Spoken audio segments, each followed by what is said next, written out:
देख लो जी। नहीं भाई, ये आपका काफूर वाला और तेज़ाब गंधक वाला अमल जो है ना, तेल बना रहा हूँ मैं, से आधा घंटा हो गया ये चल रहा है। ठीक है जी। ये प्रैक्टिकल अपने यूट्यूब पे चढ़ा देना जनाब। इमरान वकार जनाब, आपका भाई, मुल्तान शरीफ से।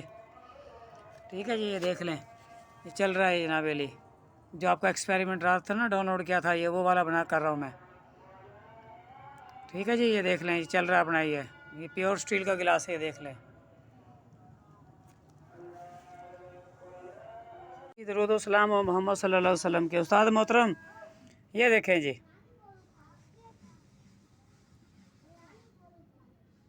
ये देखें है लाल सुरख जी।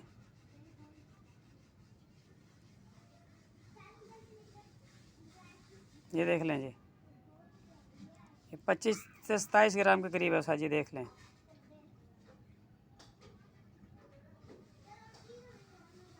आपका गरीब सा भाइयों जी, ये आपका एक्सपेरिमेंट पूरा हो गया जी।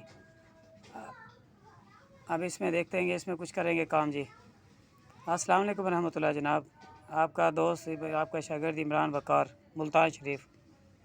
ये देख लें जी, कैसे लाल सुरख है जी। देखें।